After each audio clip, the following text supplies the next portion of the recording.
Mga bata, halika kayo. May magandang sasabihin sa inyo, yung kapatid ko.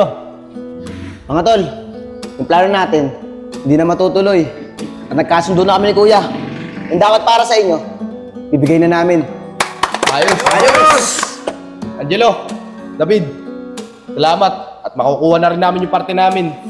Salamat sa inyo magkapatid dahil makukuha na namin ang pinaghirapan namin. Sige mga bata, wala yun. Sana naman, magbago na rin kayo katulad namin. Paano? Bukas na lang. Magkita-kita tayo. Tsaka sasabihin ko sa inyo kung saan natin paghahatian yung pera. Kuya, tara na. Tara.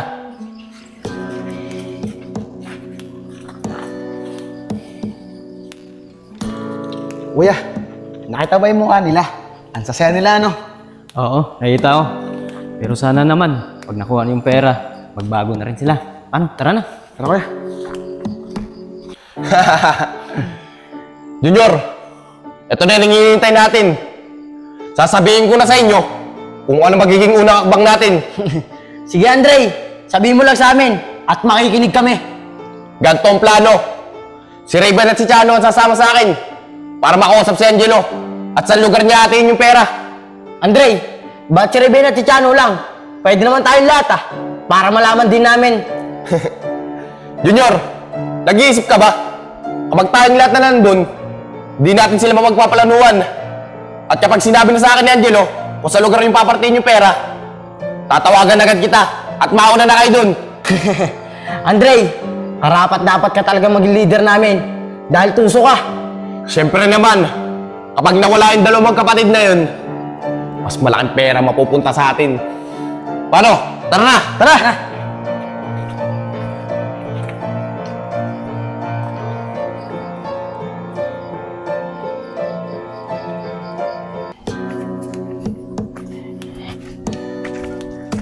Dre, nakakaramdam ako lang kaba. Bago lang nangyari sa akin to. Sigurado ka ba sa plano mo? Ano ka ba naman, Raven? Para ang bago ng bago. Ayaw mo nun, masusulo na natin yung pera. Di ba nga, Chano? Oo.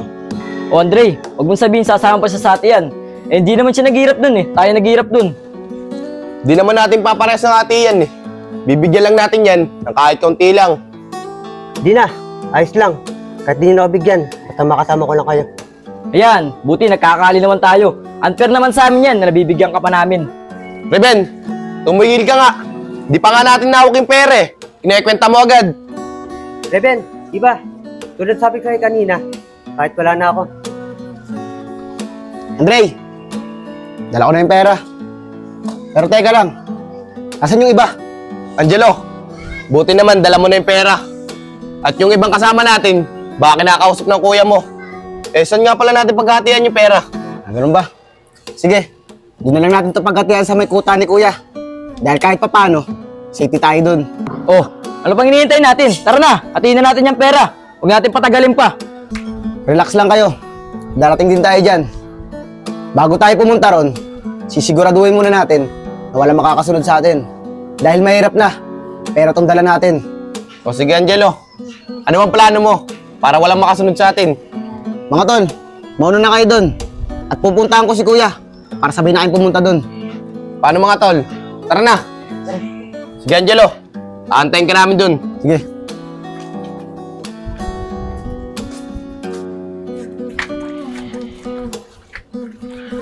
Mga tol, tignan nyo nga naman ang pagkakataon, no? Pumapabor sa atin. Andre, sigurado ako, nado na yung sila Junior. O mga tol, total, di naman ako kasali sa mga partihan niya. So paano? Wala na ako, pupuntahan pa ako.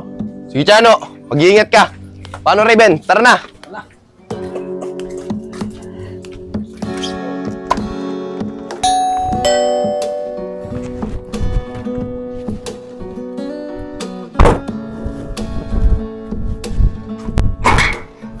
O Chano, tari ka, pasok ka.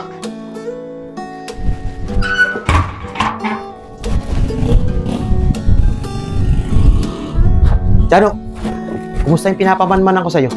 May formasyon ka ba nakuha sa kanila?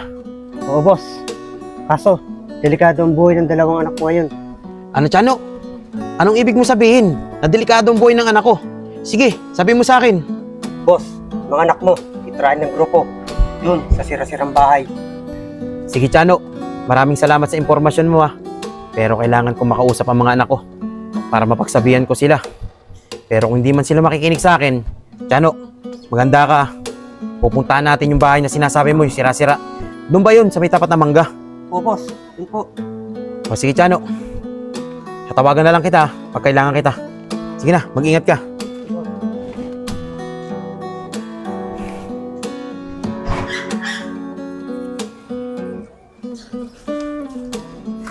Kuya, Oy, Teddy. Halika, pumasok ka.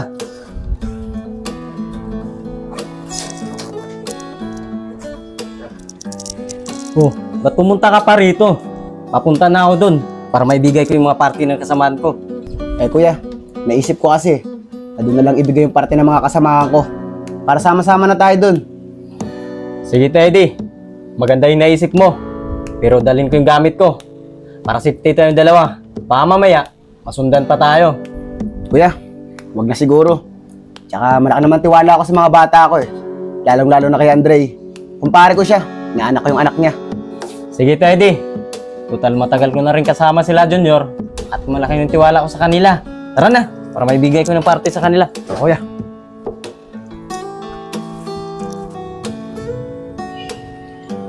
Ruben, teka lang ah. Kakausapin ko lang si Junior.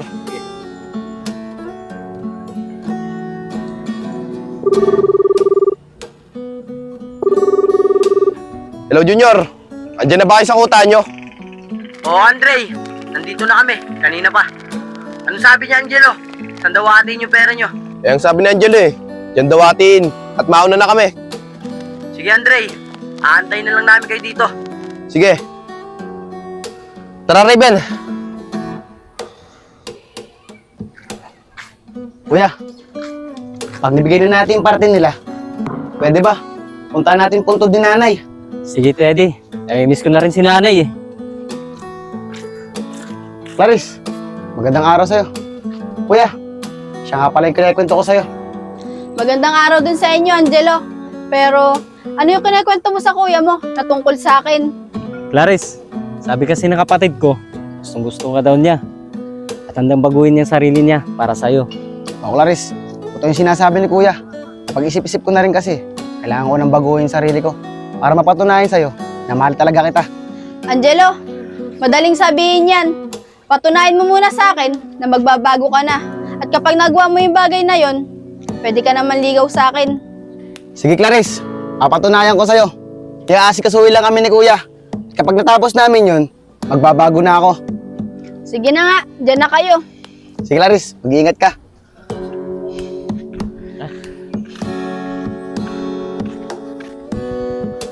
Teddy, lagi mong tatandaan na kapag may problema ka, nandito lang si Kuya.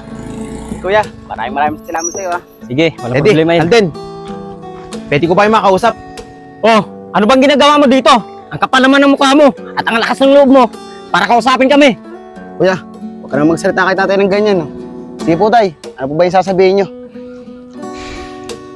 Alden, Teddy, meron kayong dapat malaman mga anak. Nasa panganib ang buhay nyo. May masamang binabalak sa inyo, yung mga grupo nyo. Kaya kung ano man binabalak nyo, huwag nyo na ituloy. Pwede ba? Huwag ka nga mga alam sa buhay namin. Lumaki nga kami nang wala ka. Tapos ngayon, papakialaman mo kami. Mga anak, concern lang naman ako sa inyo eh. Ayaw ko may mangyari masama sa inyong dalawa. At Alden, pwede ba? Patawarin mo na ako. Pinagsisisihan ko na lahat ng ginawa ko. Basta, huwag ka nang mga alam sa amin.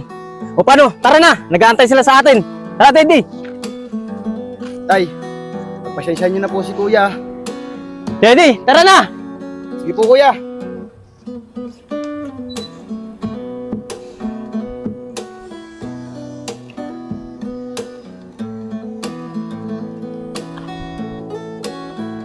Hello, Chano. Mag-ready ka ha. May lakad tayo. Susundan natin yung mga anak ko. O sige.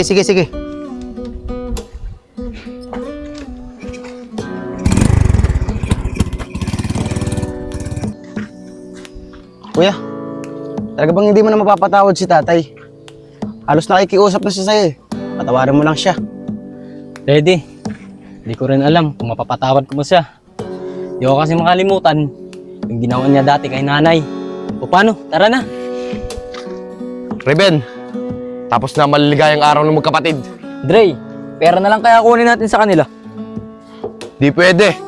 Kailangan nila mawala. Tara! Tara. Junior! Nasaan na kayo? Andre, bakit? Nandito na kami. Anong plano? Sige, ganito ang plano. Magtago muna kayo dyan. Kapag dumating yung dalawang magkapatid at nakatalikod, paluin nyo na ng kapit nyo. Sige Andre, masusunod. Pero, may regalo ako sa'yo. Kapitan mo muna. Magaling, Junior! Magaling! Sige, magtatago na kami dito. At sa oras na dumating yung dalawang magkapatid na yon, tapos na maliligayang araw nila. Paano, Goy? Tara! Sige. Reben, dito muna tayo. Basta Reben na, walang kakanta sa gagawin natin. O kuya, tamang-tama. Nandiyan na pala sila eh. Reben, nandiyan na sila. Manda ka. Pero teka lang, nasaan yung iba? Ba't wala pa? Angelo, papunta na rin sila. Antay-antayin lang natin. O Angelo, tayin na lang natin. Parating na rin yun.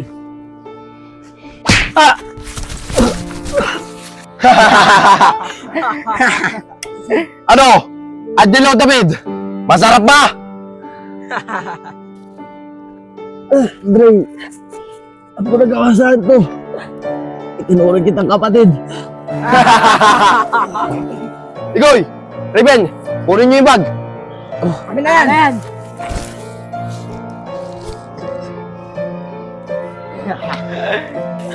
Andre, traitor ka. Gagawa ka pala ng grupo mo. Kung pare pa naman kita, inaanak ko yung anak mo. Wala kang utang na loob. Angelo, isa lang naman kasi ang gusto ko eh. Gusto ko, ako ang masusunod at maigitan kita. At ngayon, dumating na yung inaasam-asam ko.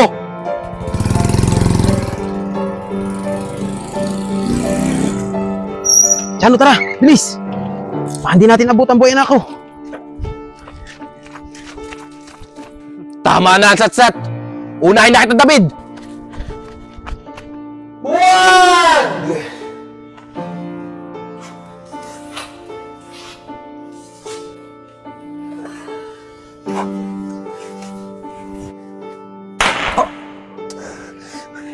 Andre, ba't tumarang yan? Nakapatay mo ata. Di ko alam. Pero tara na. Dala na naman natin yung pare. Tara!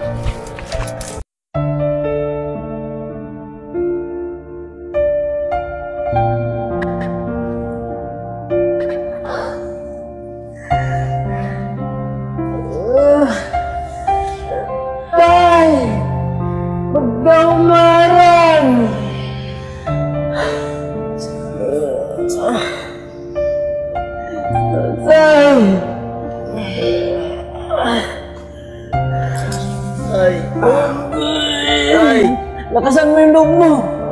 Alden, anak. Patawarin mo ko sa lahat ng kasalanan ko sa inyo. Nagsisisiyak ko na yun. Tatay! Pinapatakan na kita! Lakasan mo yung loob mo! Tatay! Tay, lumabang ka, tay! Tay! Lumabang ka! Huwag kayong mag-aaway mga kapatid. Opo, tay. Lumabang ka, tay. Walang ibang magtutulungan. Kundi kayo lang. Mga anak, masaya na ako.